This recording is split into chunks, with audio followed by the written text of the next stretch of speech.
Okey, kita mulakan pengajian kita pada pagi ini. Bismillahirrahmanirrahim. Innal hamdalillah nahmaduhu wa nasta'inuhu wa nastaghfiruh wa na'udzu billahi min shururi anfusina wa min sayyiati a'malina. Man yahdihillahu fala mudhillalah wa man yudlilhu fala hadiyalah.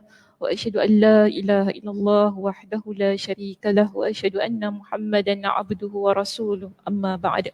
Rabbi shrah li sadri wa yassir li amri wahlul 'uqdatam min lisani yafqahu qawli.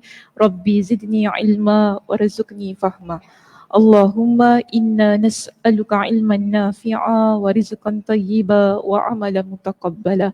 Assalamualaikum warahmatullahi wabarakatuh. Apa khabar? Semua hari ini sihat? Alhamdulillah. Semua dah dapat notanya? Ada yang tak dapat? Ada yang belum dapat? Semua dapat ya? Mudah-mudahan ya. Kalau tak dapat tak apa, tak ada masalah. Nanti boleh download daripada FB ya. Nanti di FB kita sertakan link untuk download lah. Mungkin boleh di share dengan kawan-kawan ke apa kan.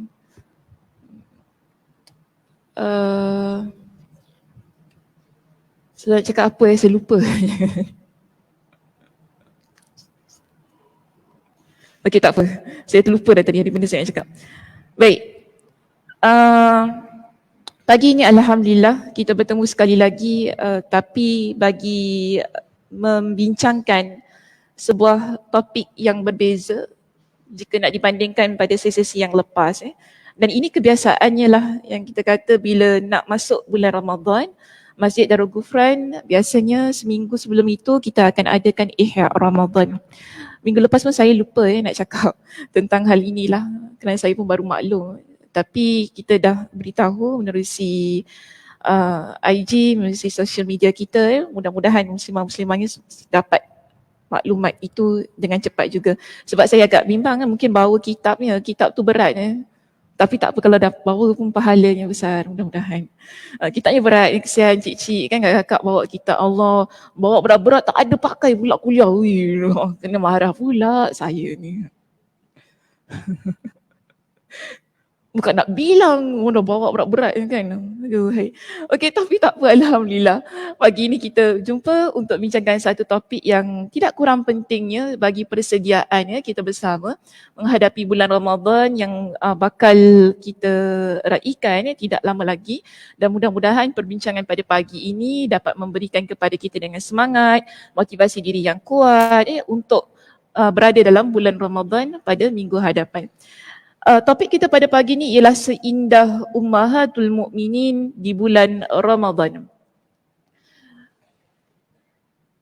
Topik ini ingin membincangkan tentang amalan-amalan sebenarnya, amalan-amalan yang dilakukan di kalangan Ummahatul Mukminin, iaitu isteri-isteri Nabi SAW ketika mereka berada di bulan Ramadan. Cuma kalau nanti lihat pada perbincangannya, saya lebih memfokuskan kepada riwayat-riwayat yang dibawa oleh Aisyah radhiyallahu anha. Sebab tu nanti bila kita nak bincangkan daripada awal hadis hinggalah ke penghujung slide kita ni, kebanyakannya hadis-hadis saya ambil daripada riwayat Aisyah radhiyallahu anha. Namun sebelum itu penting untuk kita mengenali terlebih dahulu siapakah Ummahatul Mukminin dalam konteks perbincangan agama kita. Ummahatul Mukminin biasanya kalau kita kata Ummahatul Mukminin ni ialah isteri kepada Nabi SAW.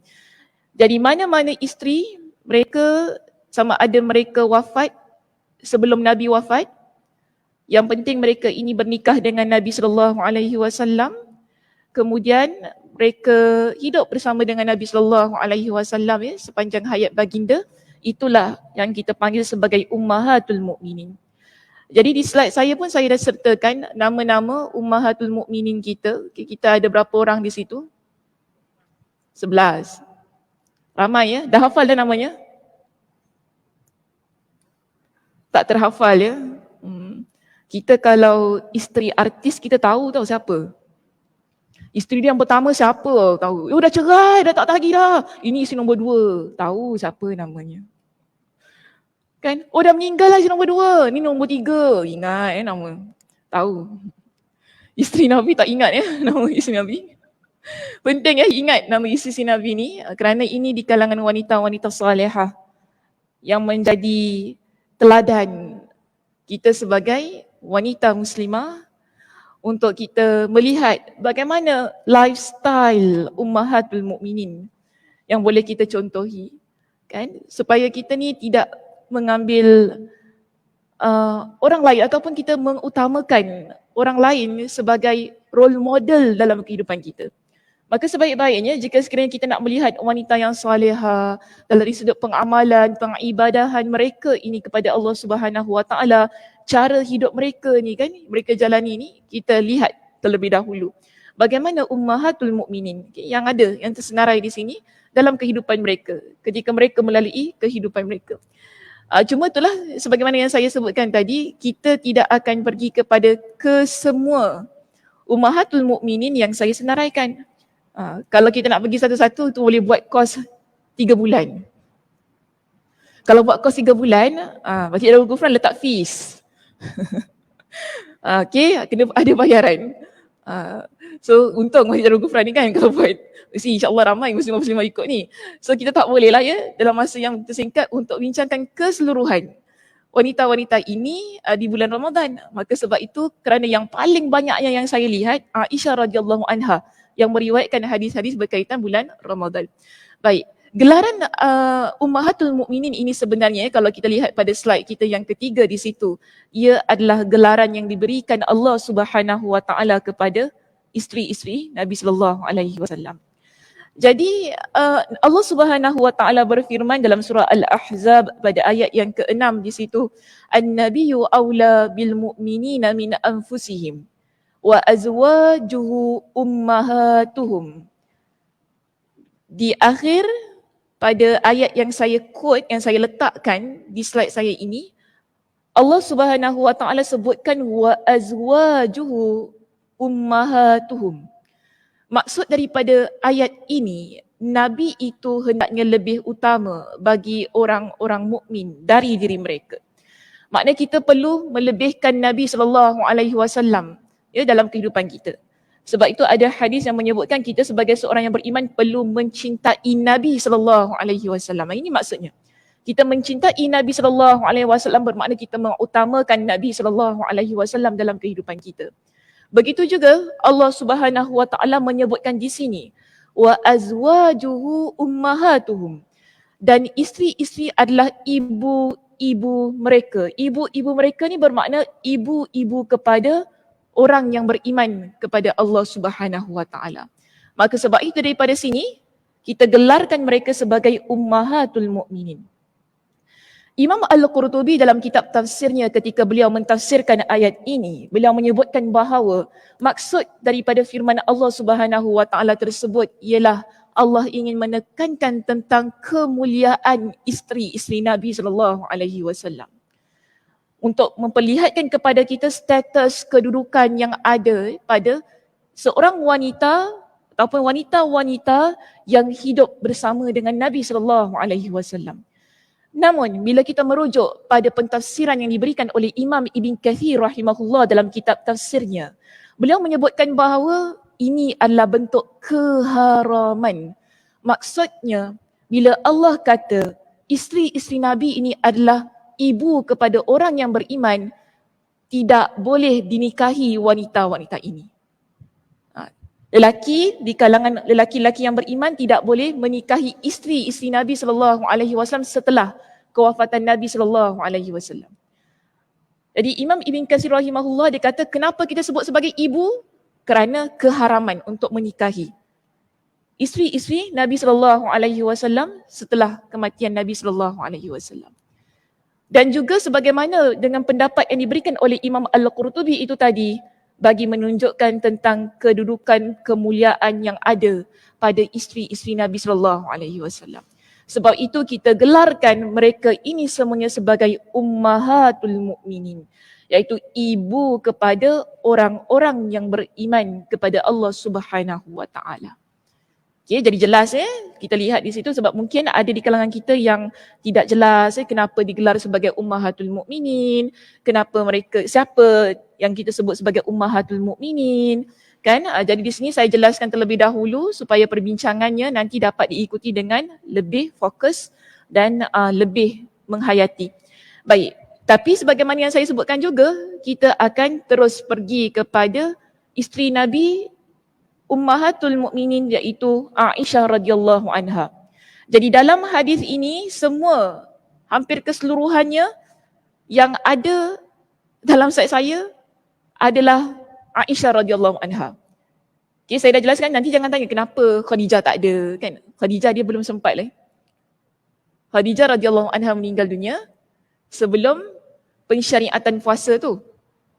Belum sempat lagi. Maknanya Nabi berhijrah ke Madinah, Khadijah radhiyallahu anha belum lagi sempat merasakan. Maknanya dia tak hidup, dah meninggal dunia dah di Makkah pada waktu tu. Tak sempat berhijrah dengan Nabi sallallahu alaihi wasallam. Jadi Aisyah radhiyallahu anha adalah seorang isteri yang banyak bersama dengan Nabi sallallahu alaihi wasallam dalam kehidupan baginda. Kerana apa? Kerana 2 hari dia bersama dengan Nabi. Nabi sallallahu alaihi wasallam ada pembahagian-pembahagian harinya dengan isteri-isteri baginda. Tetapi Aisyah radhiyallahu anha dia dapat masa lebih dengan Nabi. Kerana Saudah radhiyallahu anha menghadiahkan harinya kepada Aisyah radhiyallahu anha. Okey, ni bukan sebab apa kata oh Nabi sayang lebih lah Aisyah ni. Bukan gitu. Tapi kerana Saudah dia menghibahkan hari dia tu kan kerana dia wanita yang sudah uzur. Saudah ni. Ni antara isteri Nabi yang paling senior Saudah. Selepas Khadijah radhiyallahu anha meninggal dunia, Nabi menikahi Saudah radhiyallahu anha. Jadi sebab tu kita lihat di sini Saudah ni bila dia dapati Nabi sallallahu alaihi wasallam sudah menikahi dengan Aisyah radhiyallahu anha dan juga isteri-isteri yang lebih muda daripada dia, ada satu kebimbangan yang ada pada diri Saudah ni. Dia bimbang Nabi lepaskan dia. Jadi bila dia bimbang sedemikian, dia kata kepada Nabi, hari saya ni bagi pada Aisyah. Yang Aisyah kata apa? Aku tidak pernah melihat wanita yang akhlaknya, keikhlasannya sebagaimana Saudah. Itu pujian pujian yang Aisyah radhiyallahu anha berikan kepada Saudah. Kerana kita jangan lupa ketika Nabi SAW menikahi Saudah radhiyallahu anha, Nabi juga bernikah dengan Aisyah radhiyallahu anha. Selang beberapa bulan tu Nabi menikahi dengan Aisyah. Cuma Aisyah radhiyallahu anha tidak bersama dengan Nabi. Kerana dia masih lagi dalam usia yang muda. Jadi tunggu usianya balik, dah sedia untuk berada bersama dengan Nabi, baru duduk serumah dengan baginda. Dan pada waktu itu kita dapati Saudah ni dia banyak mendidik Aisyah radhiyallahu anha. Sama-sama kan madu kan, tolong saling bantu-membantu sebab Saudah ni isteri yang tua, jadi dia bantu Aisyah radhiyallahu anha yang paling muda ni kan untuk hidup berumah tangga. Jadi sebab tu Aisyah ni melihat Saudah ni sebagai wanita yang banyak berbudi dengan dia. Lebih-lebih lagi bila Saudah memberikan harinya tu tadi kan. Oh, bersyukur betul lah dia. Tentu kan. Kita macam mana rasanya kalau begitu jadi? Kita kalau isteri yang tua ni, kita rasa-rasa kita nak bagi tak hari kita kepada isteri muda tu? Kita jangan harap mati hidup balik pun aku tak bagi. Kan, tua pun tua lah, yang penting awak balik rumah saya. Tak ada maknanya. Adil. Dia punya adil tu ain dia. Nampak? Adil. Tak ada maknanya. Kak Nisa, kenapa Kak Nisa terbatuk? Terbatuk Kak Nisa. Adil. Kita mencanangkan keadilan tu kan. Tapi ini kita lihat bagaimana isteri-isteri Nabi SAW memberikan contoh. Tak apa, tak ada masalah, itu bukan satu paksaan. Kalau kita tak boleh berikan hari kita tu lah kepada isteri yang muda tu, tak ada masalah. Kita nak suami kita balik rumah, tak masalah. Cuma kita nampak bagaimana keikhlasan, kesabaran yang ada pada seorang wanita yang menginginkan keredaan Allah Subhanahu Wa Taala. Dia begitulah kehidupan rumah tangga Nabi SAW. Ada asam garamnya.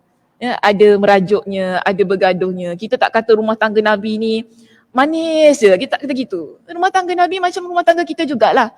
Kan orang kata sedangkan lidah lagi tergigit, ini kan pula suami isteri. Begitu.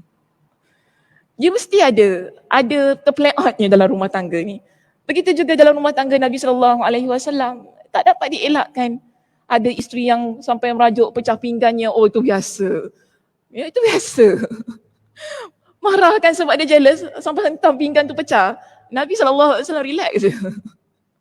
Itu nampak kesantunan seorang suami ya, bila isteri merajuk kita, kalau kita pecah pinggan suami kita, awak beli baru.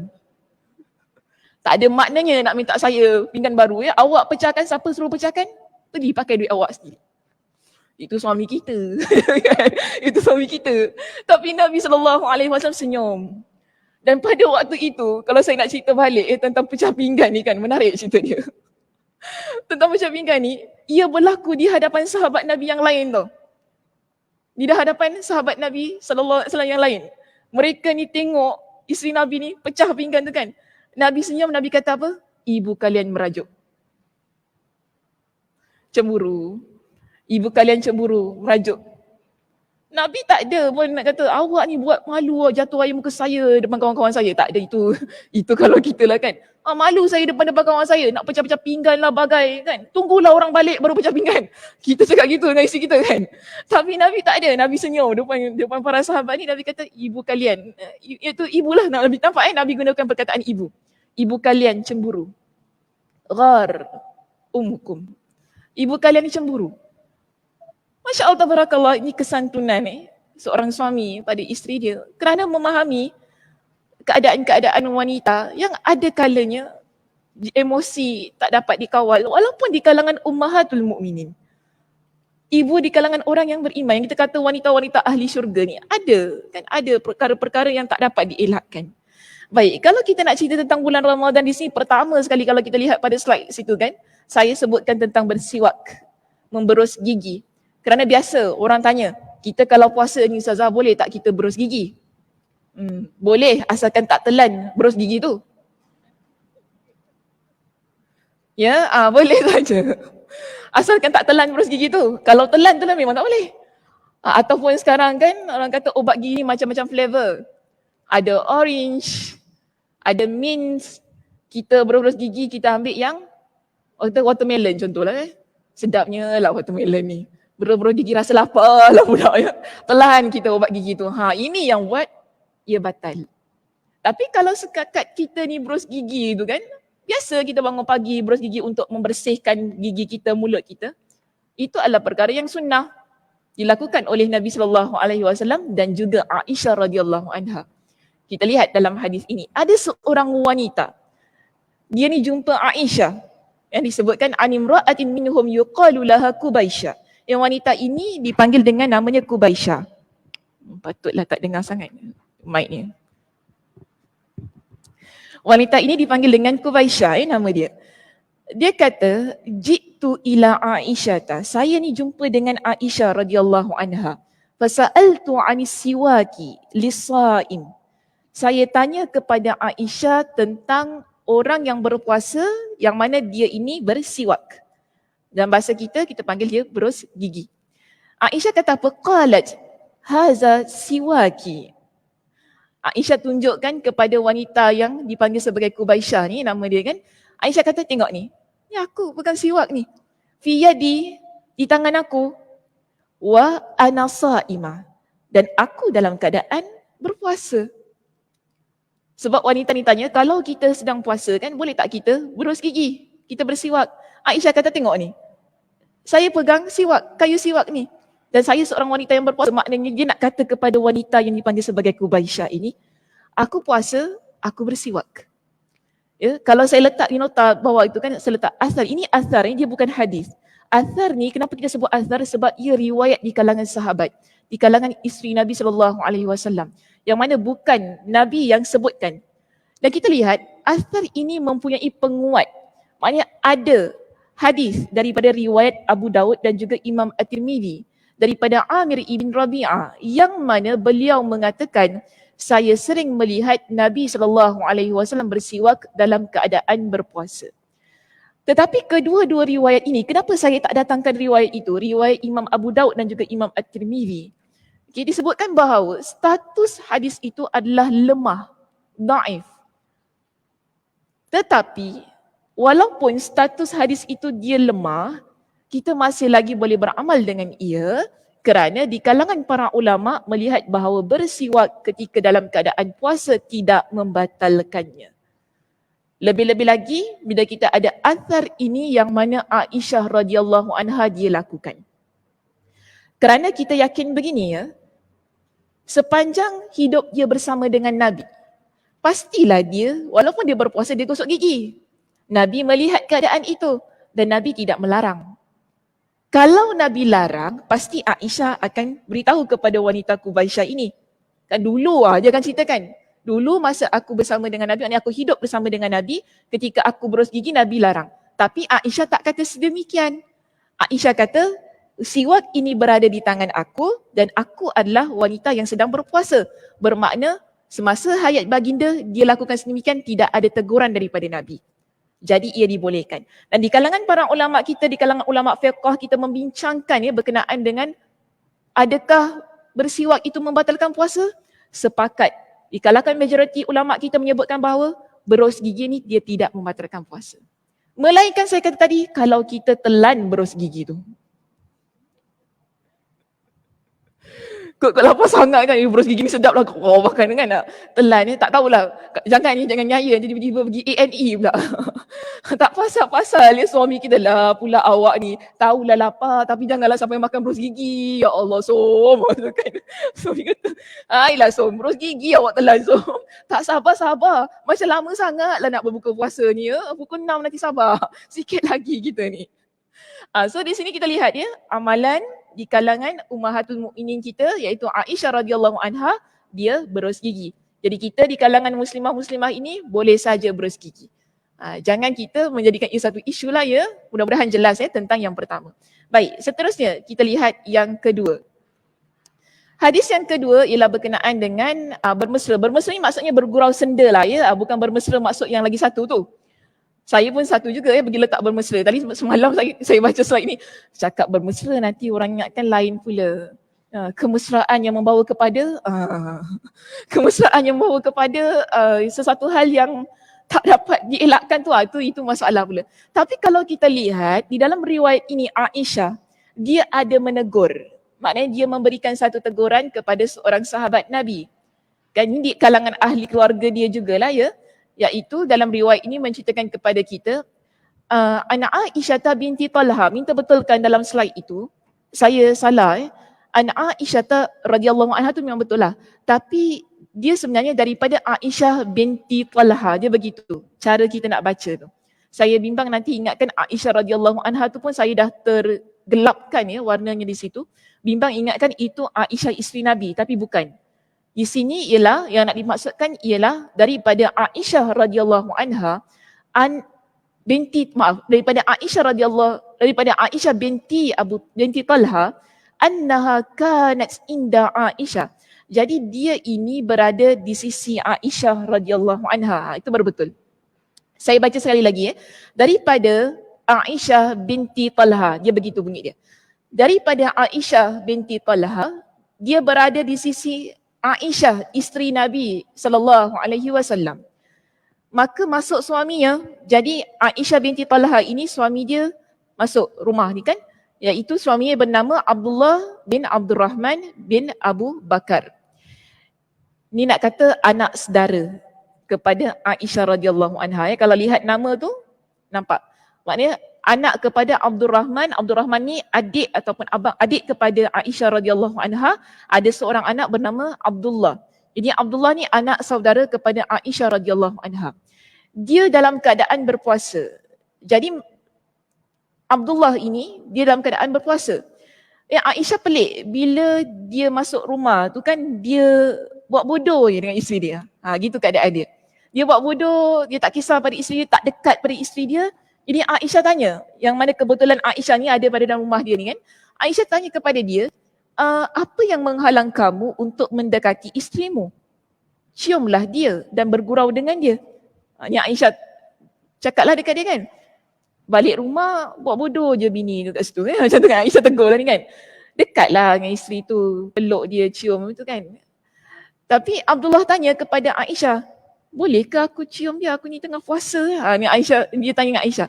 Jadi Aisyah kata apa? Ya, boleh saja. Sebab itu yang Nabi SAW lakukan. Ketika Nabi SAW berpuasa, ada sebuah riwayat daripada riwayat Imam Al-Bukhari. Saya nak kuatkan riwayat Aisyah ini. Ni riwayat ni daripada Imam Malik dalam kitab Muwatta'nya. Aisyah kata Nabi SAW pernah mencium aku dan pada waktu itu dia dalam keadaan yang berpuasa. Cuma, penting juga ingin saya tegaskan, dalam keadaan kita bermesra, bergurau dengan pasangan kita ini, nafsu ni lain-lain ya. Nafsu kita lain-lain, berbeza-beza.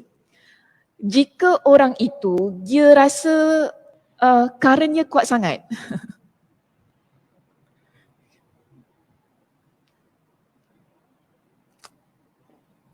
current dia kuat sangat lah. Maksudnya dia tak boleh kalau dia sebelah isteri dia nanti dia akan bawa kepada adegan yang berikutnya. Maaf faham ya? Adegan yang berikutnya tu kan. Dia tak boleh kawal diri dia tu. So kalau dalam keadaan berpuasa terbaiknya orang kata sikit-sikit lah nak gurau-gurau ke, nak cium ke apa kan, bimbang nanti dia menimbulkan nafsu syahwat. Nanti dia akan bawa kepada sesuatu yang tak dapat dielakkan tu lah. Dia begitu. Jadi di kalangan para ulama, mereka ini bila mereka bincang tentang hadis ini, mereka kata memang tak salah. Seorang suami ataupun isteri itu dia nak cium pasangan dia, nak peluk dan sebagainya ketika dalam keadaan berpuasa. Sebagaimana yang Aisyah beritahu kepada Abdullah tu tadi kan. Tapi kita juga kena lihat kita ni bagaimana. Nafsu kita ni bagaimana. Kalau kita tahu dengan melakukan itu tadi boleh menyebabkan kita terus kepada melakukan persetubuhan tu kan, dia akan menyebabkan terbatalnya puasa dan akhirnya tak pasal-pasal kena bayar kafarah. Ini kita nak elakkan perkara sedemikian. Tapi kalau kita yakin, kita okey je kan. Biasa kalau gini, kalau pakcik-makcik je lah okey. Macam tu kan. Kalau baru berkahwin jangan amalkan ya. Karen masih kuat lagi baru kahwin ni. dia bahaya sikit. Kalau baru pengantin kan, pengantin baru kahwin, ini kena ni lah. Dia kena jaga-jaga. Tapi kalau dah kahwin lama tu orang kata dah steady okey lah, insyaAllah tak ada apa-apa. Kan? Itu okey saja. Jadi kena lihat keadaan-keadaan kita ni bagaimana. Kerana dibimbangi ia akan dibawa kepada satu yang tak dapat dielakkan dan akhirnya akan menimbulkan satu lagi hukum lain. Pernah di kalangan seorang lelaki ini dia jumpa dengan Nabi SAW. Dia jumpa dalam keadaan yang mana orang kata kalang kabut lah. Dia kata pada Nabi, dia jumpa Nabi, wahai Rasulullah, matilah aku. Dia kata gitu kan.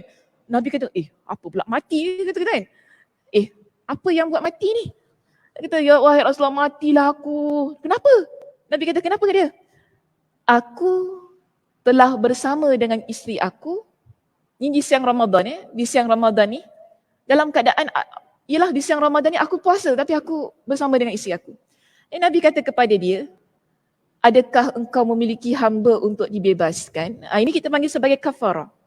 Kafarah kalau orang itu, dia berpuasa, ni di siang hari Ramadan dia berpuasa pada bulan Ramadan ni, kemudian dia bersama dengan isteri dia. Sebab kita tak boleh, pada waktu siang Ramadan ni tak boleh untuk kita mengadakan hubungan badan dengan suami, dengan pasangan kita.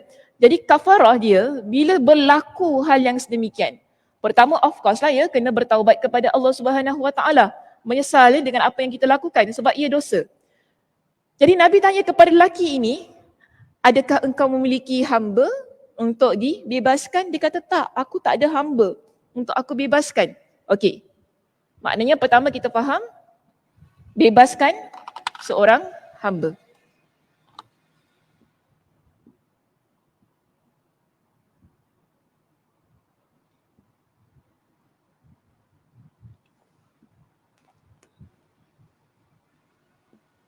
Baik. Jadi Nabi tanya dia yang kedua, kalau begitu, adakah engkau mampu untuk berpuasa 2 bulan berturut-turut? 2 bulan berturut-turut tau.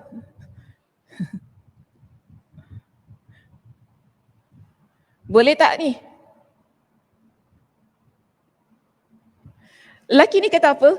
Tak, wahai Rasulullah, aku tak mampu untuk berpuasa 2 bulan berturut-turut. Jadi Nabi kata apa? Baik, kalau begitu engkau beri makan 60 orang miskin.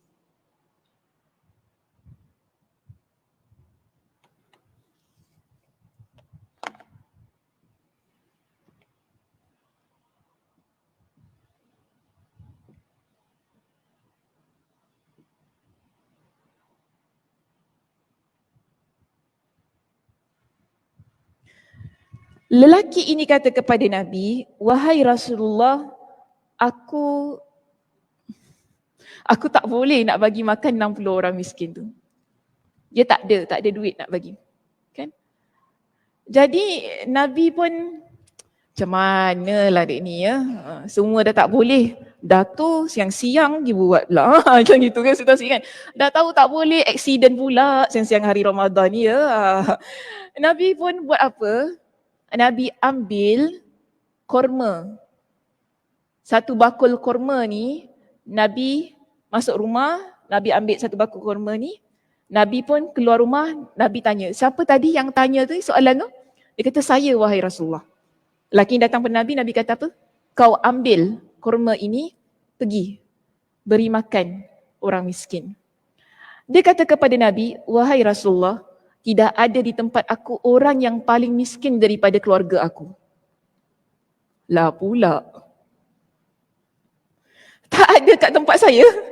Maknanya dia kata dekat hujung Madinah ni, dia kata tak ada yang paling miskin kat situ melainkan keluarga saya. Jadi macam mana saya nak cari orang miskin yang macam mana ni? Kan?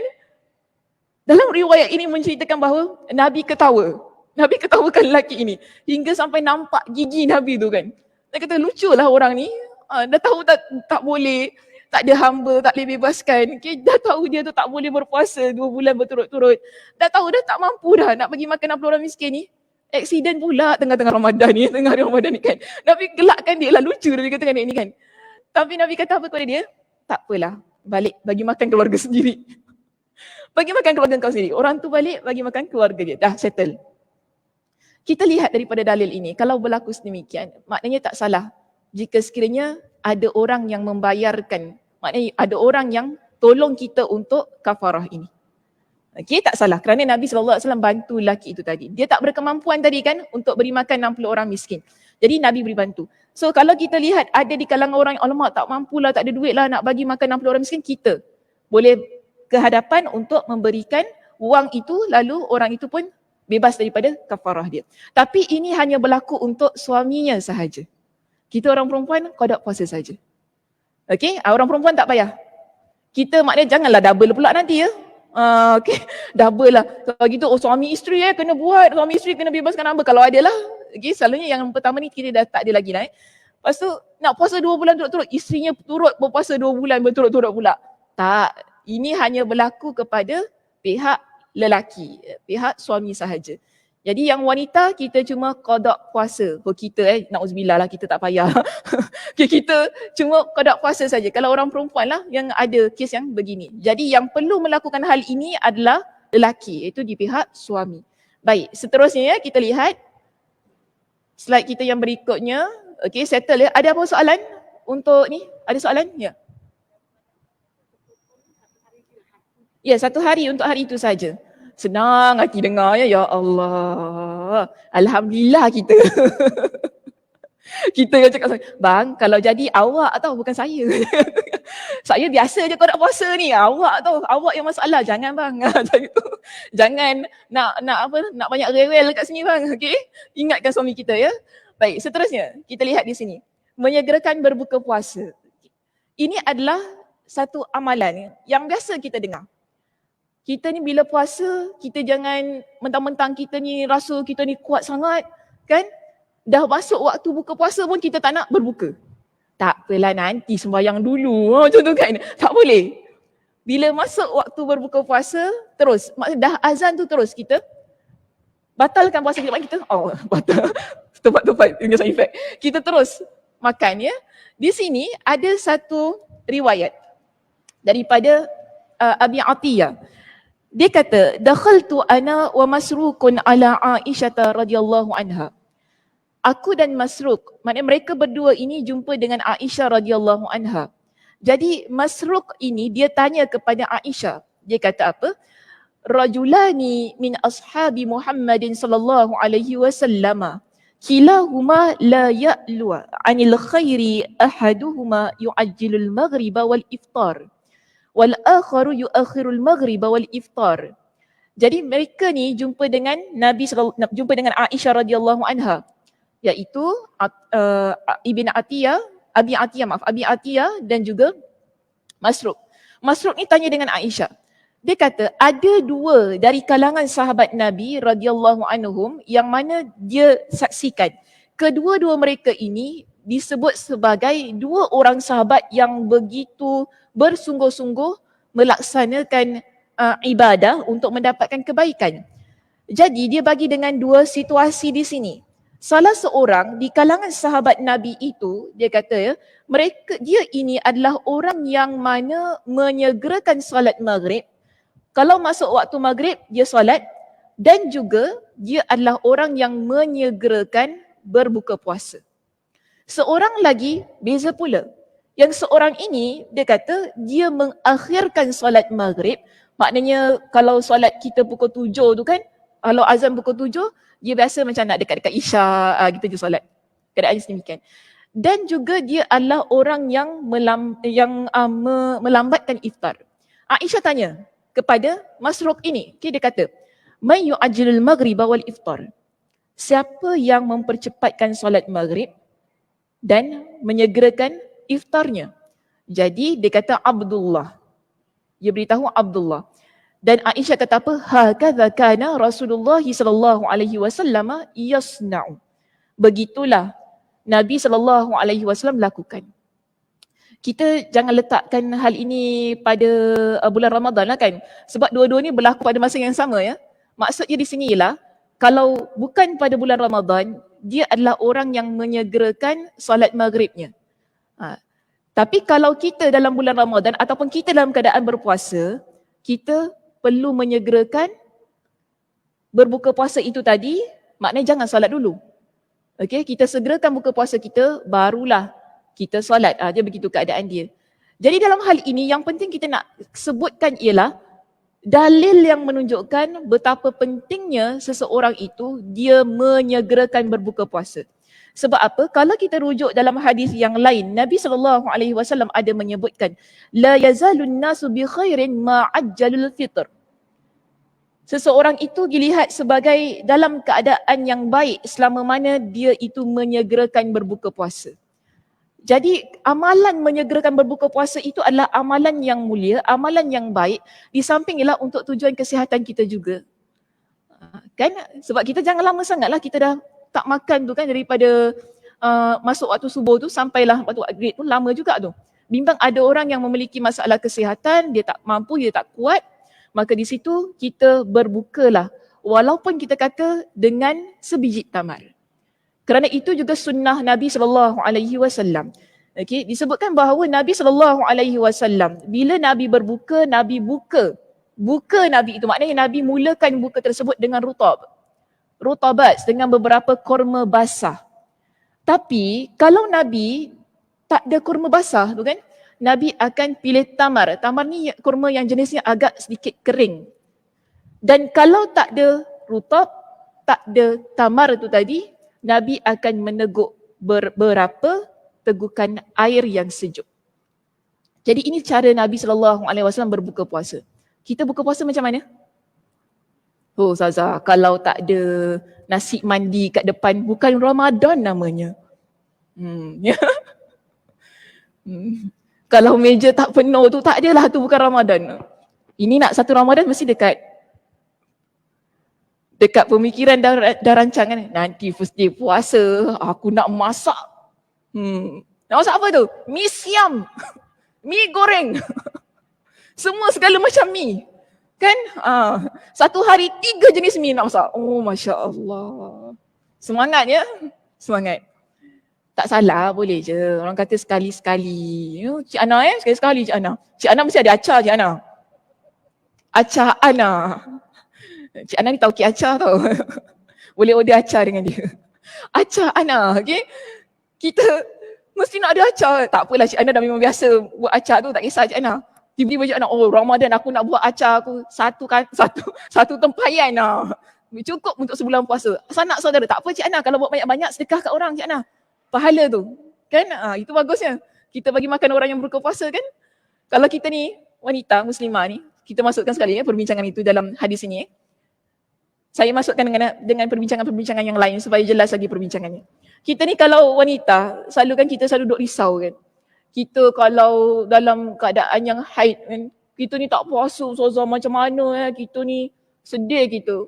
Puasa ni bulan Ramadan ni orang kata setahun sekali lah gitu kan. Lepas tu tak boleh puasa penuh. Ya Alhamdulillah.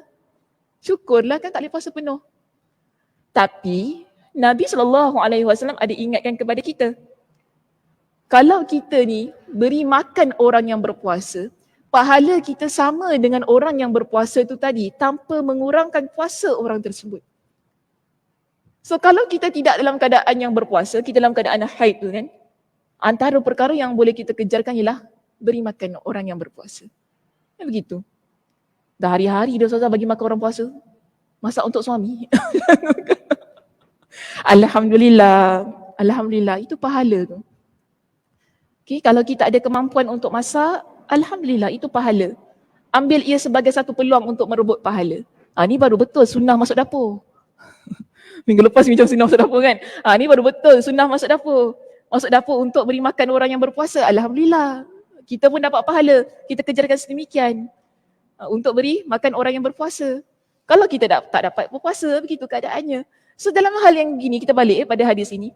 Bila kita segera berbuka puasa ini, Allah Subhanahu Wa Taala letakkan kita dalam keadaan yang kebaikan. Dan jangan lupa ya, doa orang yang berbuka puasa ini mustajab. Nabi SAW sebutkan antara doa yang mustajab, orang kan yang mustajab doanya, doa orang yang bermusafir, doa orang yang dizalimi, doa orang yang berbuka puasa.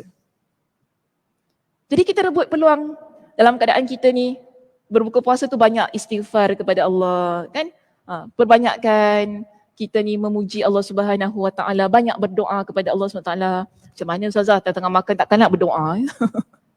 Dalam hatinya lah, dalam hatinya. Itu amal ibadah kita. Sebab itu bila kita berbuka puasa ni ada doanya kan. ذهب الظمأ وابتلت العروق وثبت الأجر إن شاء الله. Hadis riwayat Imam Abu Daud dengan sanad yang hasan. ذهب الظمأ وابتلت العروق وثبت الأجر إن شاء الله. Ni doa berbuka puasa. Tulis bahasa Arab ke bahasa Melayu? Nanti dah tulis bahasa Arab tiba-tiba suruh tulis bahasa Melayu.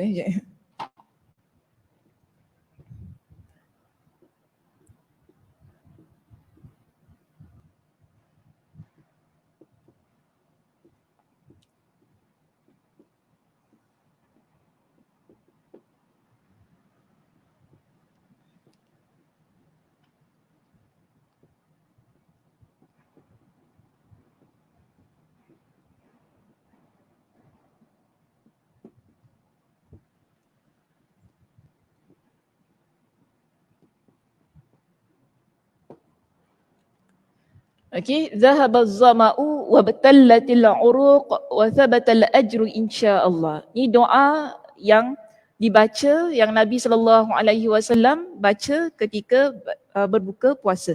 Jadi jangan baca doa ni dulu Bila kita nak buka puasa tu kita nak minum air, kita baca bismillah. Bismillah baru kita baca doa ini. Sebab apa? Kalau kita rujuk pada maksud doa ini, Nabi kata doa ini zahaba az-zama'u, telah hilanglah dahaga. Bermakna kita dah basahkan tekak kita dengan air tu. Kita dah makan dulu. Okay. Dhahaba az-zama'u wa batallatil 'uruq. Kerongkong kita ni dah basah. Jadi jelas kepada kita bahawa doa ini baca setelah kita teguk air.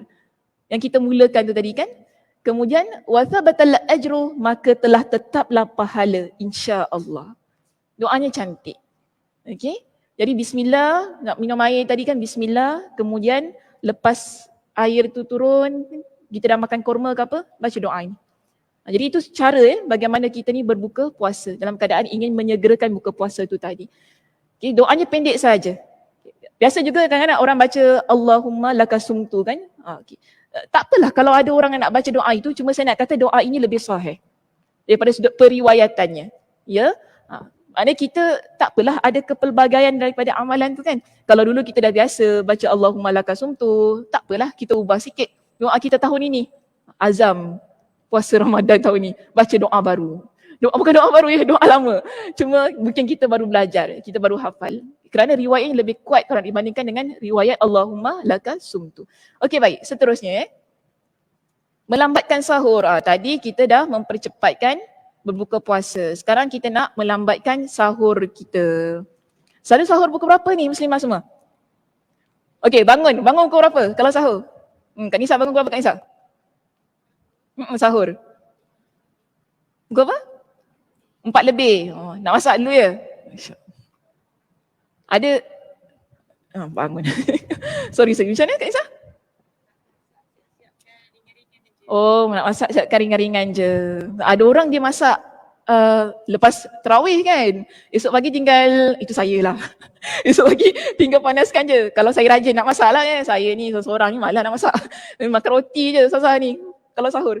Cuma kita lihat di sini, di dalam hadis yang kita nak baca ni kan, Aisyah dia sebutkan tentang 3 tanda kenabian. Okay. Salah satu minan nubuwah. Ta'jilul iftar, ini yang berkaitan dengan slide kita yang sebelumnya, iaitu menyegerakan berbuka puasa. Wa ta'khirus sahur, dan mengakhirkan sahur. Seterusnya wa wada'ul yadil yumna 'alal yusra fis salah, dan meletakkan tangan kanan di atas tangan kiri ketika solat. Maksudnya macam inilah. Itu maksud yang ketiga.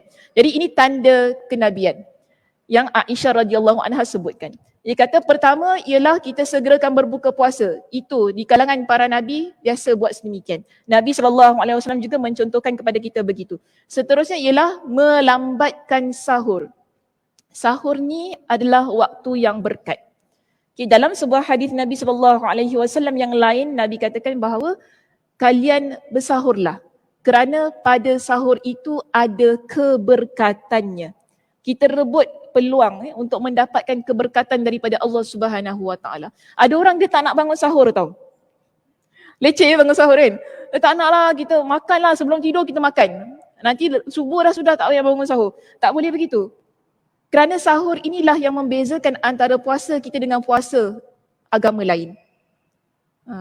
Nabi kata apa? Sahur yang membezakan puasa kalian dengan puasa ahli kitab. Kita lihat dalam agama lain juga berpuasa kan?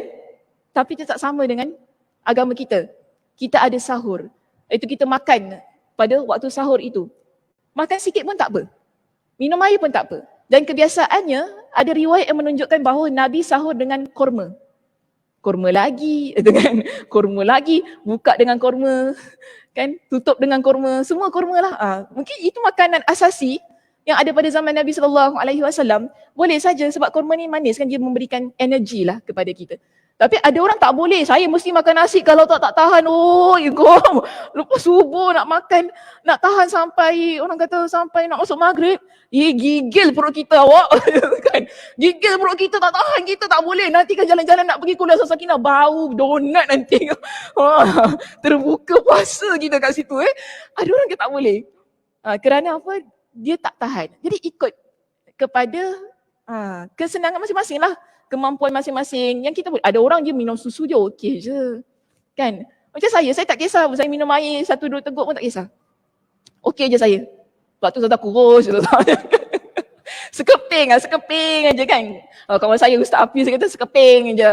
Anti ni sekeping je, jalan melayang gitu kan. Sedap dia kata aku sekeping. Kita lihat di sini ada orang, mereka ini boleh. Kalau makan sebiji tamar pun okey. Tak masalah. Tapi ada orang tak boleh, kena makan nasi, makan berat kan. Itu yang Kak Nisa bangun awal tu. Mungkin ada di kalangan ahli keluarga Kak Nisa mesti nak makan nasi. Itu macam mak saya lah. Mak saya mesti makan nasi. Kan? So kita ni yang penting sahur. Tak kira. Kita nak makan apa, kita nak minum air apa. Kan ada orang nak minum energy drink ke apa. Jangan lah. nanti kan kencing manis pula. Kita nak minum apa tu, terpulang. Yang penting kita kejarkan untuk mendapatkan keberkatan yang ada pada waktu sahur.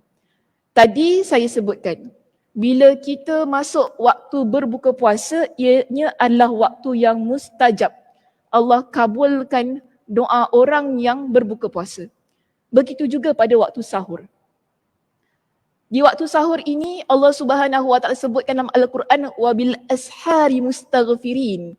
Dan pada waktu sahur adalah waktu yang mana orang-orang ini beristighfar kepada Allah Subhanahu Wa Taala. Kerana ia adalah waktu Allah Subhanahu Wa Taala turun ke langit dunia untuk melihat para hamba-Nya. Waktu sahur ni di akhir-akhir malam tau kita panggil. Waktu yang mana kita tahajud, biasanya begitu. Kita tahajud sebelum masuk waktu subuh kan? Jadi Allah Subhanahu Wa Taala turun ke langit dunia, Allah nak lihat bagaimana keadaan hamba Dia. Dalam sebuah hadis yang lain, Nabi SAW ingatkan kepada kita, Allah turun ke langit dunia ni, tengok hamba ni bukan saja-saja.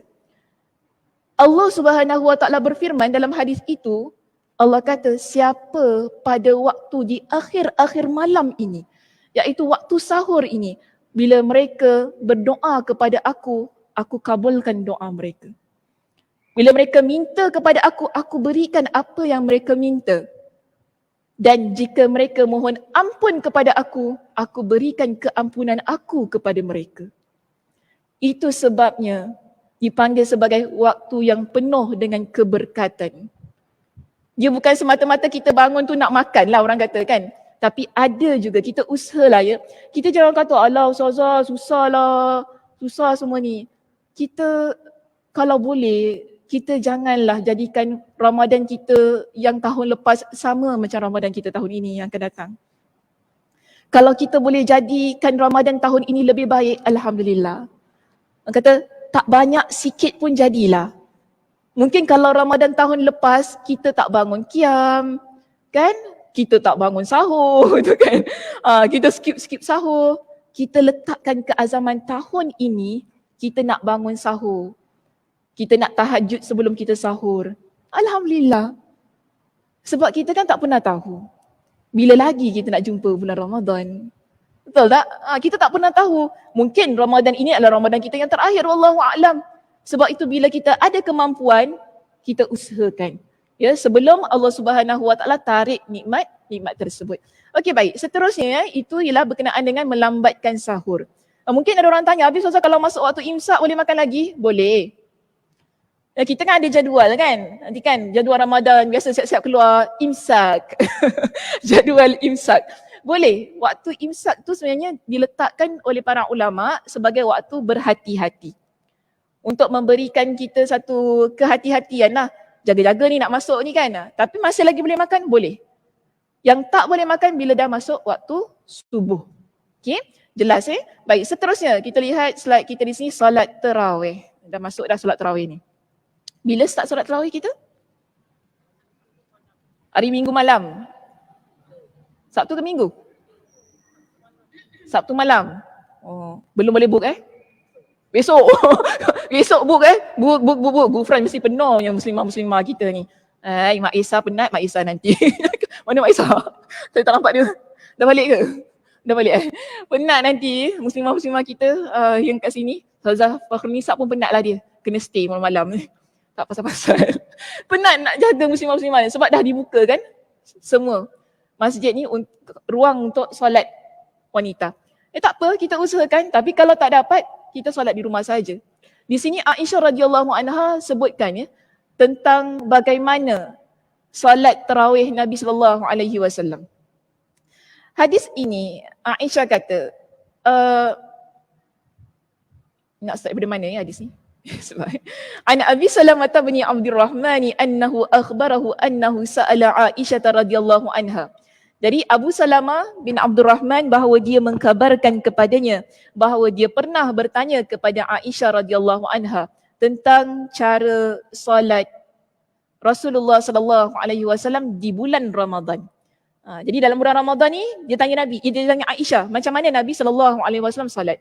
Faqalat, jadi Aisyah beritahu kepada Abu Salmah ini. Faqalat ma kana Rasulullah sallallahu alaihi wasallam yazidu fi Ramadan wala fi ghairihi ala 11 raka'atan. Tidaklah Rasulullah sallallahu alaihi wasallam melaksanakan solat malam di bulan Ramadan dan di bulan-bulan lainnya lebih dari 11 rakaat. Senang kata Nabi solat malam 11 rakaat. Bagaimana Aisyah radhiyallahu anha jelaskan dalam hadis ini? Baginda solat 4 rakaat. Dan jangan kamu tanya tentang bagus dan panjangnya. Kemudian baginda solat 4 rakaat lagi dan jangan kamu tanya tentang bagus dan panjangnya. Kemudian baginda solat 3 rakaat. Jadi keseluruhannya 11 rakaat. Ada 11 tadi kan? 4, 3. Ini 8 rakaat tarawih.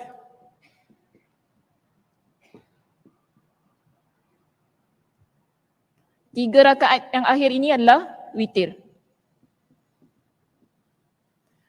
Sebab tu jadi 11 rakaat. So dalam hadis ini Aisyah kata Nabi solat 4 maksudnya 8 rakaat tarawih yang biasa kita buat itu. Kemudian Nabi tutup dengan witir 3 rakaat. Okey, witir ini ada riwayat yang menyebutkan bahawa Nabi SAW lakukan 3 kali terus sebagaimana kita solat maghrib. Tapi ada juga riwayat yang menyebutkan bahawa Nabi memisahkan antara rakaat yang ganjil dan juga rakaat yang penuh. Iaitu biasanya dibuat kan kalau kita buat selalu berapa? 2, 1. Okey? Keadaannya sedemikian. Jadi yang witir ni jangan gaduh-gaduh lah. Ada orang kata, oh kita nak buat macam mana solat maghrib. Silakan, tak ada orang marah. Okey, silakan. Kan awak ni buat ni 2, 1 ni salah ni. Ada hadisnya. Okey, ada riwayatnya. So ikutlah berpegang kepada mana-mana riwayat yang mudah bagi diri kita. Yang penting jangan gaduh-gaduh di sini. Okay? Baik, seterusnya di sini Aisyah kata Nabi SAW solat yang 8 rakaat tadi kan. Dia kata apa tadi? Jangan tanya panjang dan bagusnya. Walaupun 8 rakaat tapi panjang. Kita 8 rakaat.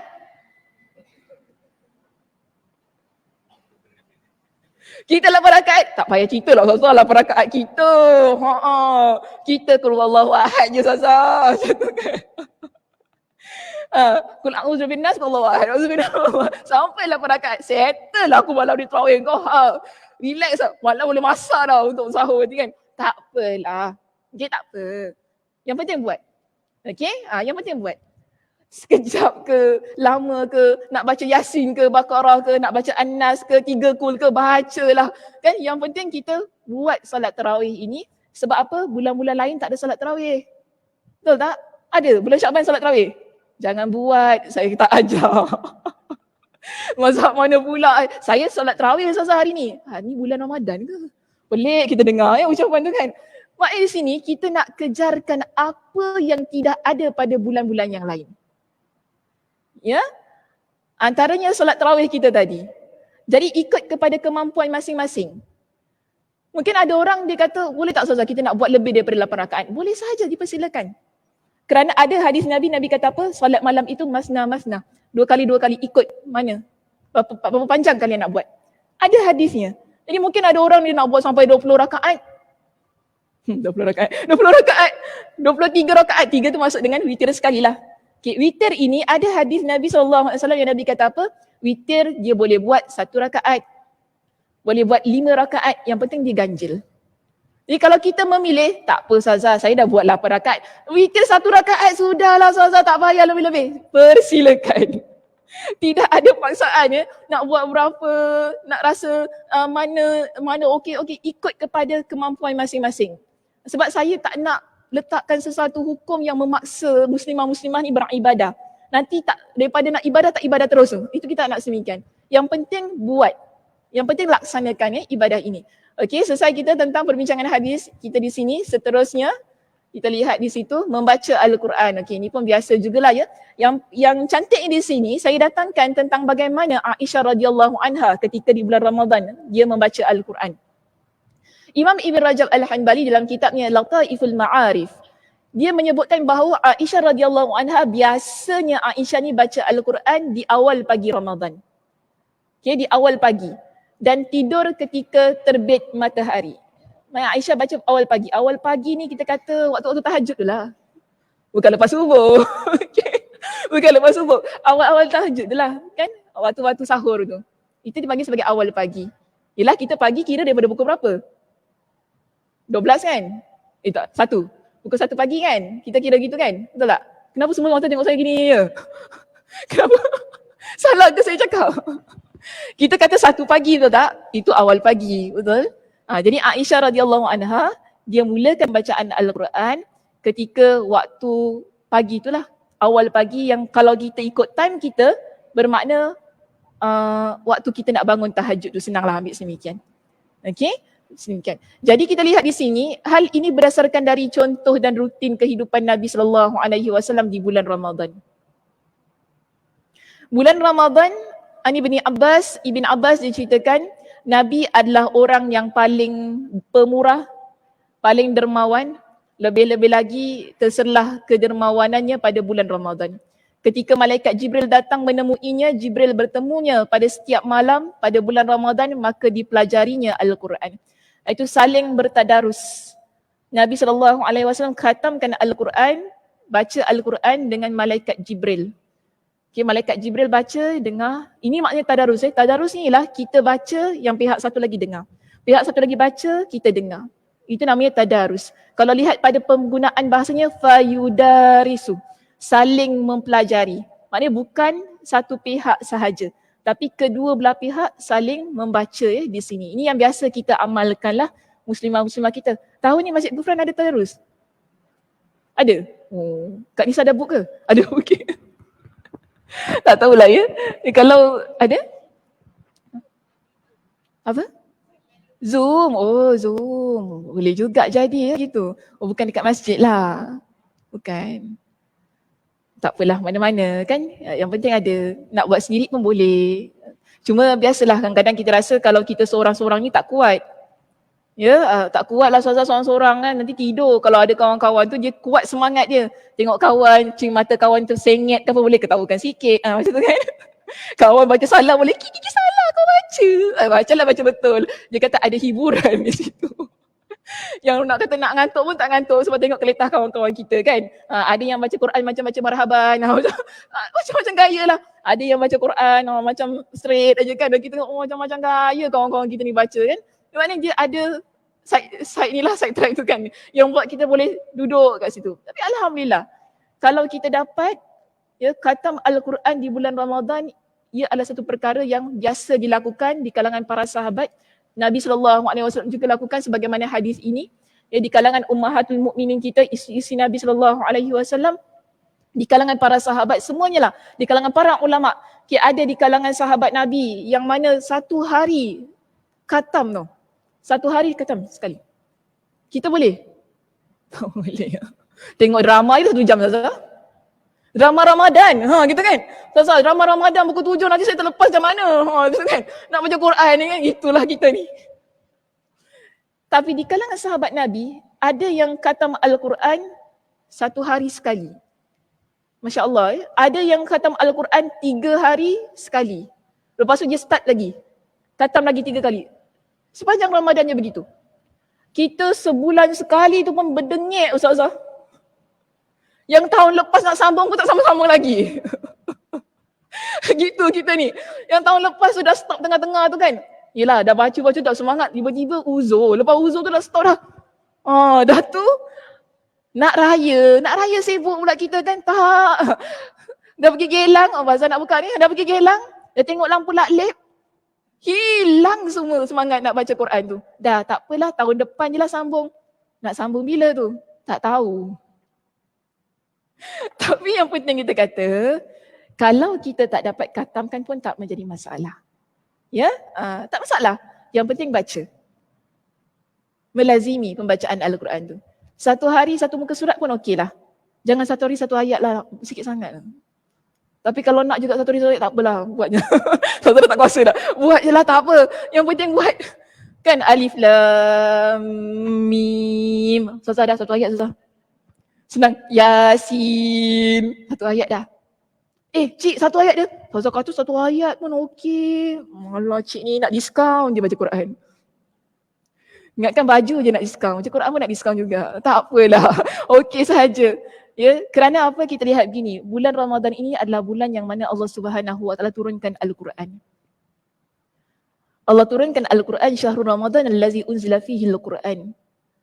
Bulan Ramadan ini adalah bulan yang Allah berikan satu bentuk kemuliaan, penghormatan yang mana Allah turunkan Al-Quranul Karim.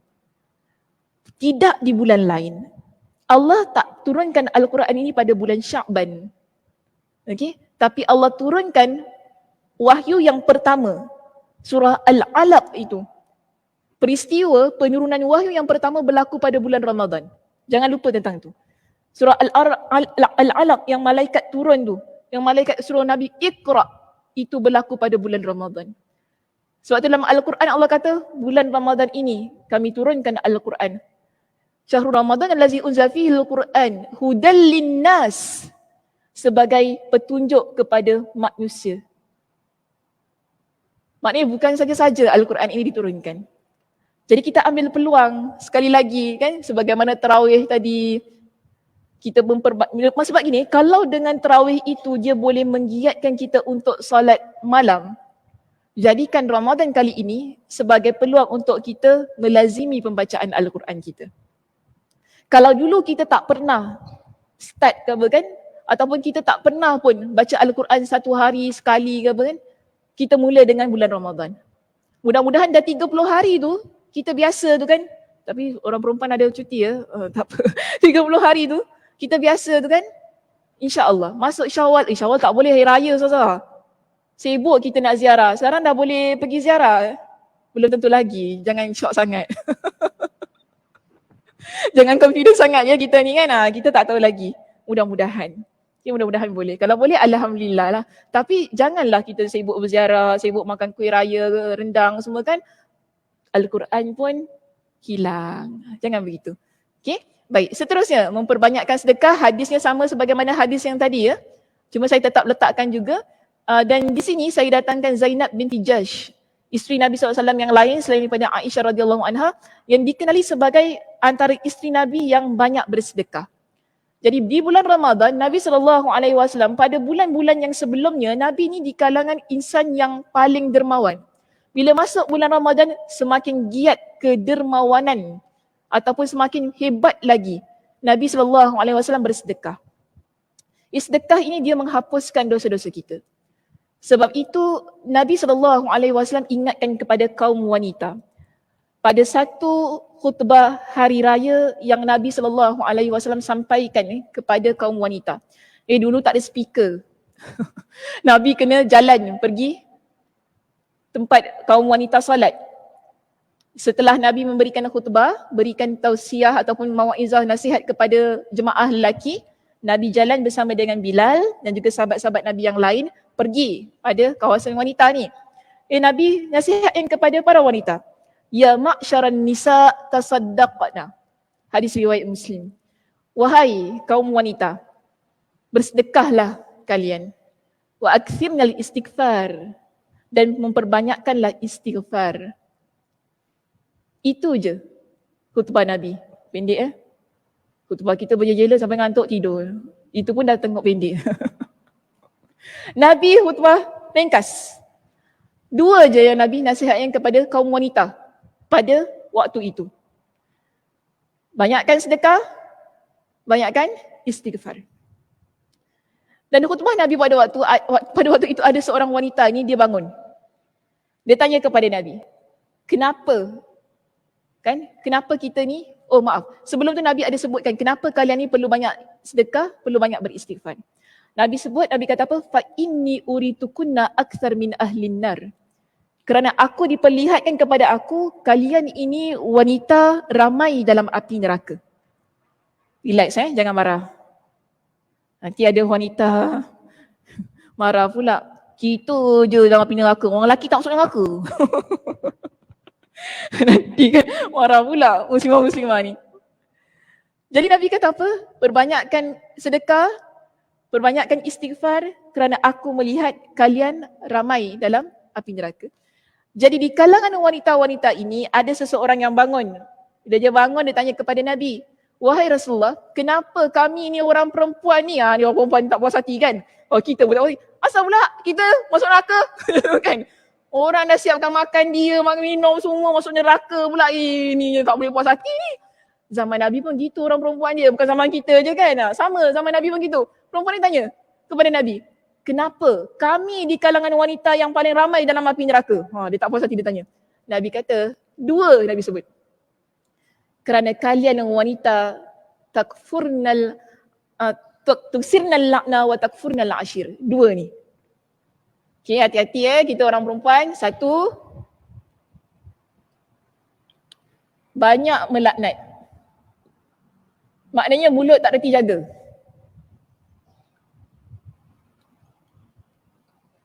Dua,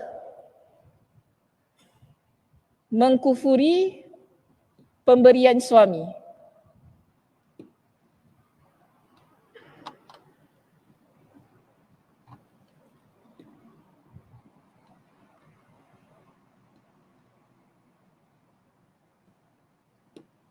Ada dua perkara ni Nabi kata apa? Tuksirnal la'na, kerana kalian ni banyak melaknat. Lidah tak jaga. Kan orang perempuan suka bercakap kan, kita kan cakap benda tu, cakap ni komen sana komen sini. Jadi banyak. Tapi orang lelaki pun ada jugalah ya. Macam tu, bukan orang perempuan, orang lelaki pun ada. Kemudian yang kedua ni, mungkin dia lebih dekat lah dengan kita kan. Nabi kata apa? Kalian ini adalah di kalangan orang yang kebiasaannya mengkufuri pemberian suami. Ada di kalangan para sahabat, bila Nabi kata apa, wanita ni ramai di kalangan penghuni neraka, mereka tanya kepada Nabi, adakah mereka itu wanita-wanita yang mengkufurkan Allah? Itu mereka tu tak beriman kepada Allah, sebab tu mereka ni wanita yang masuk dalam api neraka. Nabi kata tak. Bukan sebab itu.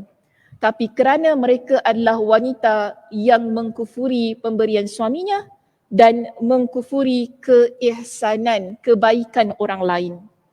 Contoh yang Nabi berikan, orang perempuan ini bila kalian buat baik kepada dia setahun, tapi kemudian bila dia nampak ada kekurangan pada kalian yang sekali, dia akan hilangkan kebaikan-kebaikan yang setahun itu, dia akan sebut kekurangan kalian yang sekali itu. Boleh faham maksudnya? Bagaimana tu? Macam mana? Cuba relate dengan suami isteri Kak Sung.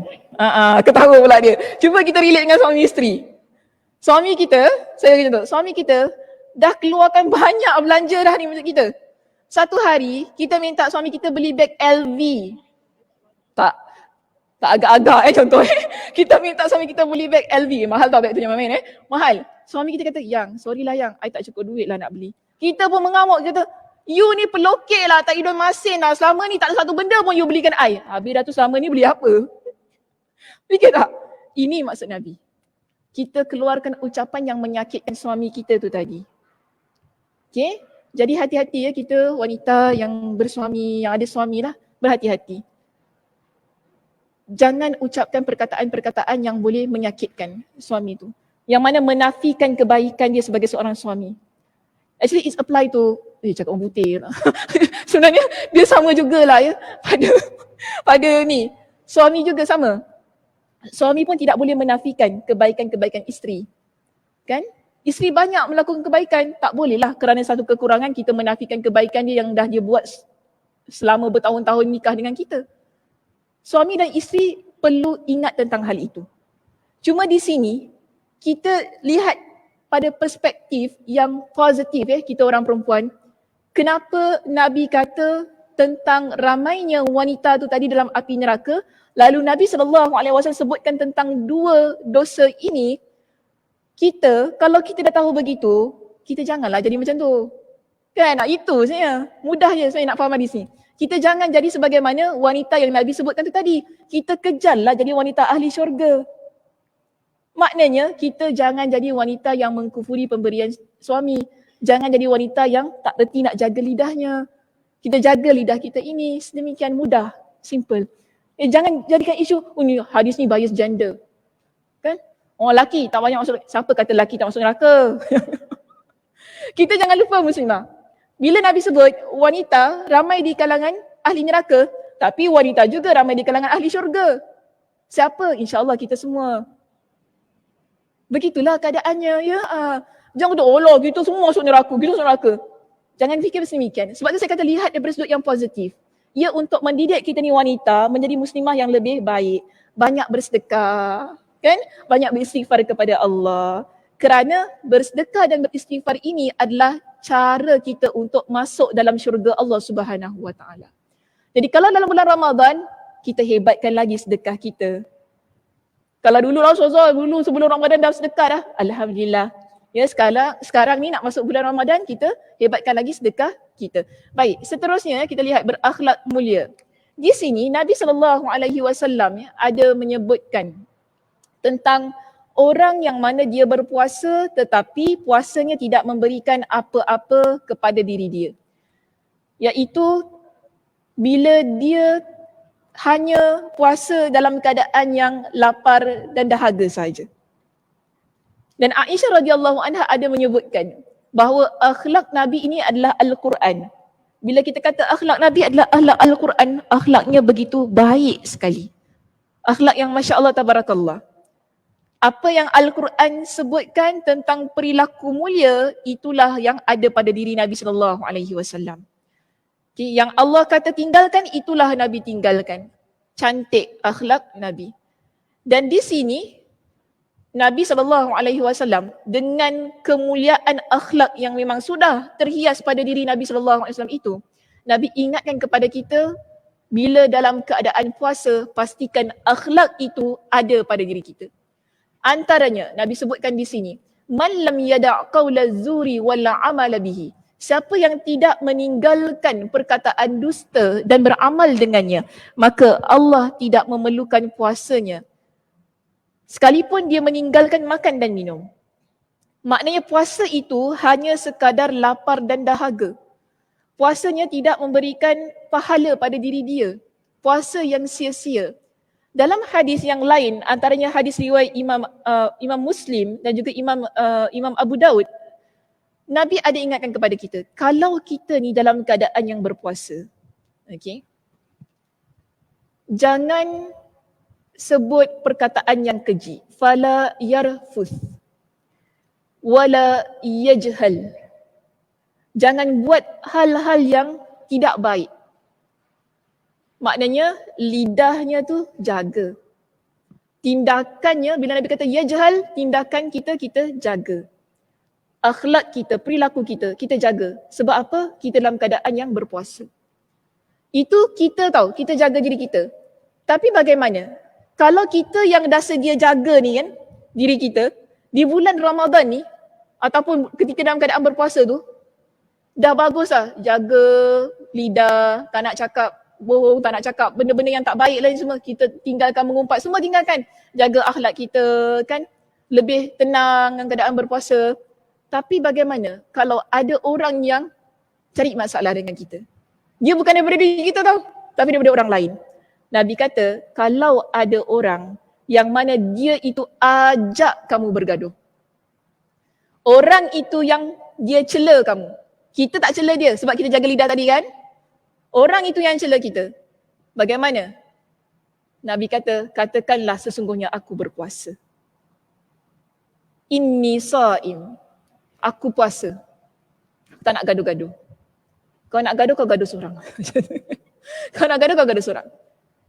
Kita lihat ia berlaku pada dua sudut begini. Orang yang berpuasa ni bagaimana ia boleh membentuk kepribadian dia yang mulia. Orang yang berpuasa dia indah luar dan dalam. Nafsu dia berpuasa kan, dia tahan nafsu syahwat dia, keadaan diri dia yang tak makan, yang tak minum tu dia jaga betul-betul kan. Dalam dia, maknanya batin dia itu kuat. Okey, bila kita dapat jaga semua tu. Kemudian kita nampak Nabi SAW ajarkan kepada kita tadi dalam hadis tu. Bila puasa, jangan cakap benda yang keji. Jaga lisan kita. Bila puasa, jaga akhlak kita. Jangan buat tindakan-tindakan yang boleh merugikan kita. Nabi guna wala yajhal, maksudnya jangan buat benda-benda bodoh. Okay? Jangan buat benda-benda bodoh yang mana benda-benda yang mensia-siakan kita. Dalam masa yang sama, Kalau ada orang lain, kita kan selalu kata tau, bukan saya salah tau, dia yang salah. So kita gitu kan. Saya tak gaduh, dia yang gaduh. Dia yang salah dia. Tapi tidak. Dalam keadaan orang yang berpuasa, sama ada kita ataupun orang itu yang cari pasal, kita tetap kena jaga diri kita. Bila jaga semua itu, kan dia akan membentuk kepribadian yang cantik. Indah diri dia, akhlak dirinya pun bagus. Puasa ni dia penting.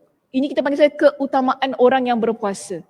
Dia menjaga akhlak diri dia daripada perbuatan-perbuatan yang tidak baik. Baik, seterusnya kita lihat pada slide saya yang berikutnya. Meninggalkan puasa bagi wanita haid. Ada wanita haid yang nak puasa juga? Tak peduli, nak puasa juga. Kan? Tak fair, orang lelaki puasa penuh, kita orang perempuan puasa tak penuh.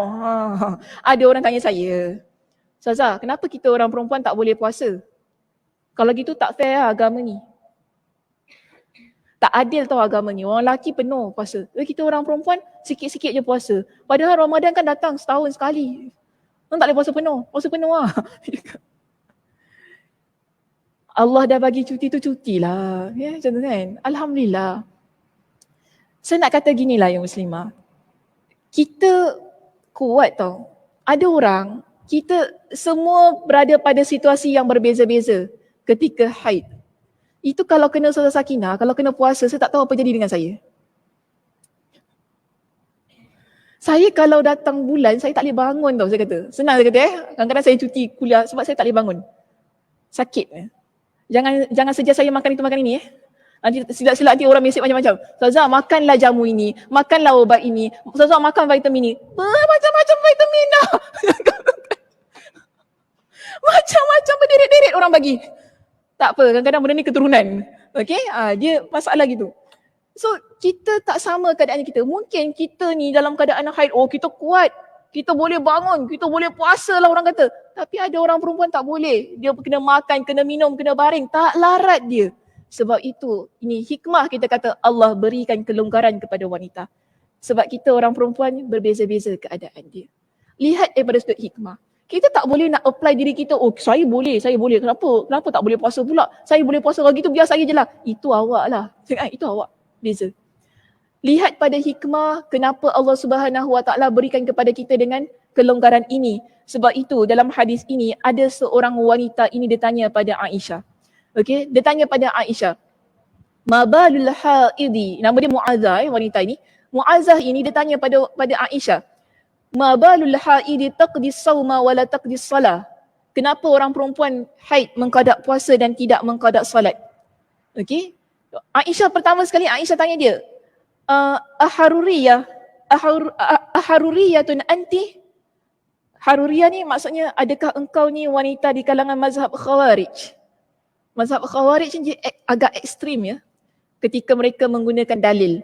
Biasanya saya bagi satu kefahaman yang umum Khawarij ini mereka pegang pada dalil Al-Quran sahaja. Dia tak nak ada pendapat daripada hadis Nabi SAW. Jadi Aisyah tanya dulu. Dia ni bagaimana dia punya pegangan agama dia, pegangan mazhab dia. Jadi dia kata kepada Aisyah, lastu biharuriyatin. Tak, saya bukan wanita haruriyah. Tapi walakinni as'al qalat kana yusibuna walakinni as'al, tapi aku cuma tanya saja. Aisyah pun kata kepada dia, kana yusibuna dhalika fa nu'maru biqada'is shaum wala nu'maru biqada'is shalah. Kami dahulu mengalami haid, maknanya ketika Nabi SAW hidup bersama dengan Nabi ni, memang kita biasa dalam keadaan haid ini, Nabi cuma perintahkan kita untuk mengqadakkan puasa dan tidak mengqadakkan salat. Jadi dalam bulan Ramadan, bila kita ni dalam keadaan haid, kita buat dua perkara yang kita tak boleh buat kan. Kita tak boleh puasa, kita tidak boleh salat. Tapi yang perlu diqadakkan hanya puasa. Salat tak perlu diqadakkan. Jadi itu yang Nabi SAW sebutkan dan dalam Al-Quran juga sebutkan sedemikian. Dengan kata yang lain, wanita yang dalam keadaan haid terbatallah puasanya walaupun lagi 5 minit nak azan. Okey, sayangnya Allah tak terima ke puasa saya? Tak. Sebab dah memang batal lah waktu tu. Jadi ini kita panggil sebagai hikmah yang Allah berikan ataupun keutamaan yang Allah berikan kepada kaum wanita. So jangan kita mempersoalkan, jangan kita mempertikaikan hukum hakam ni dalam syariat kita ini kerana kita melihat keadaan diri kita yang mampu itulah. Tapi kena ingat kalau dah tak puasa tu jangan lupa qadaknya. Nanti kata burn terus Azhar, tak boleh. Itu nanti baru masalah yang lain. Saya dah kesentukan masa, saya tak boleh bincang. Baik, seterusnya last kali. Okay, kita mencari malam Lailatul Qadar. Jadi banyak hadis-hadis Aisyah radhiyallahu anha yang menceritakan tentang mencari malam Lailatul Qadar. Antaranya Aisyah kata bila sampai di penghujung Ramadan, Nabi SAW akan lebih banyak menggiatkan solat malamnya dan Nabi SAW akan mengencangkan ikatan. Maksudnya Nabi menjauhi isteri-isteri Nabi SAW. Maknanya tidak bersamalah dengan isteri-isteri baginda. Dan itu berlaku pada 10 malam yang akhir dari malam-malam bulan Ramadan. Dan Nabi SAW kata dalam hadis ini pun menyebutkan kepada kita, carilah Lailatul Qadar pada hari ganjil di 10 malam yang akhir dari Ramadan. Berapa hari bulan tu? Salah angkat. Berapa hari bulan tu? 10 malam terakhir.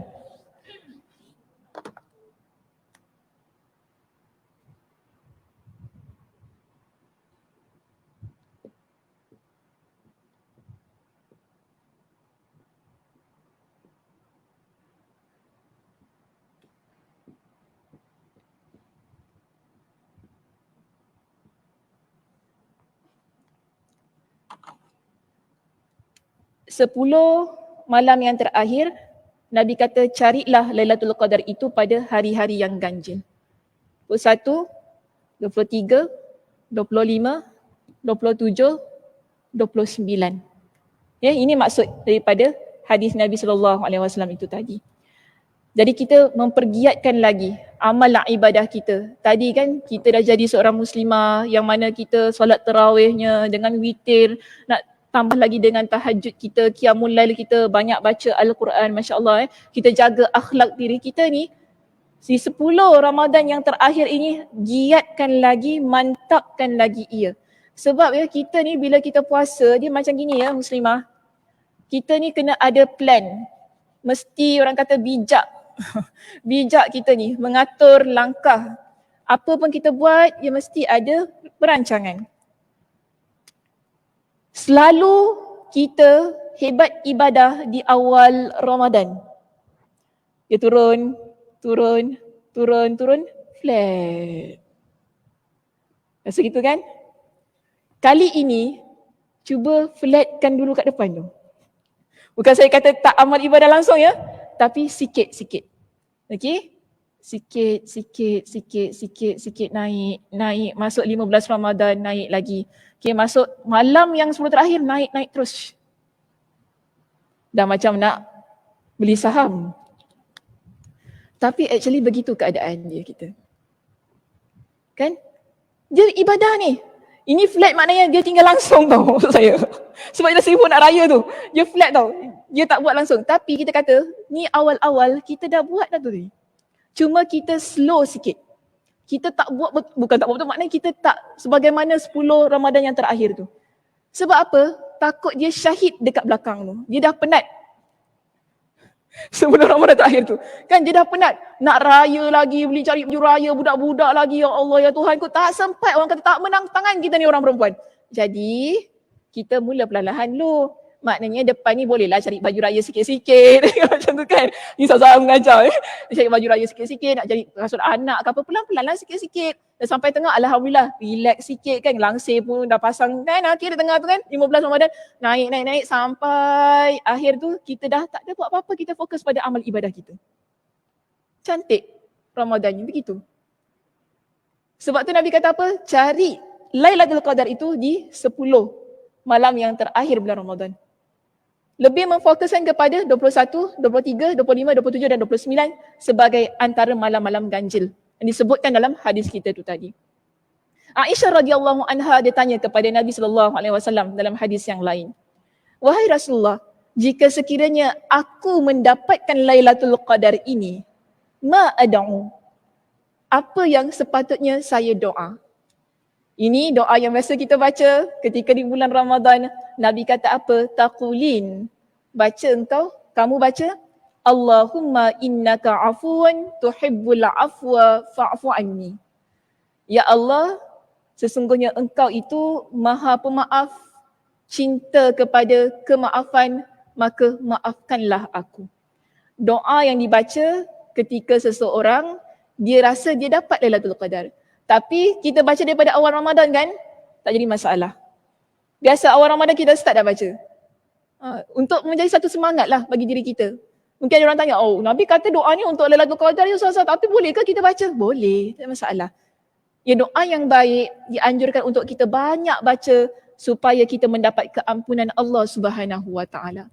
Saya ingin tutup pengajian kita pada pagi ini dengan sebuah hadis Nabi SAW yang diriwayatkan oleh Imam Ibn Khuzaimah dalam kitab sahihnya, yang juga diletakkan status hadis ini sebagai hadis yang sahih.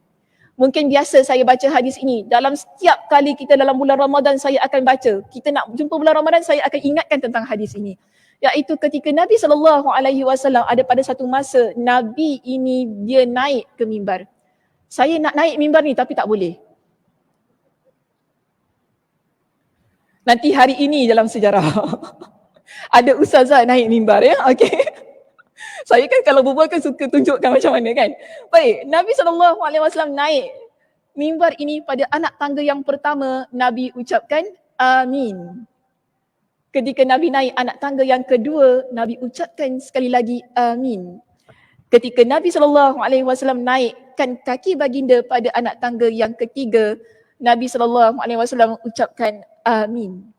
3 kali Nabi sebut amin. Okay. Di dalam riwayat ini, para sahabat yang menyaksikan peristiwa itu, mereka bertanya kepada Nabi. Mereka tanya kepada Nabi, wahai Rasulullah, tadi kami dengar anda menyebutkan 3 kali amin ketika anda nak menaiki mimbar itu tadi. Nabi SAW pun bersabda kepada para sahabat.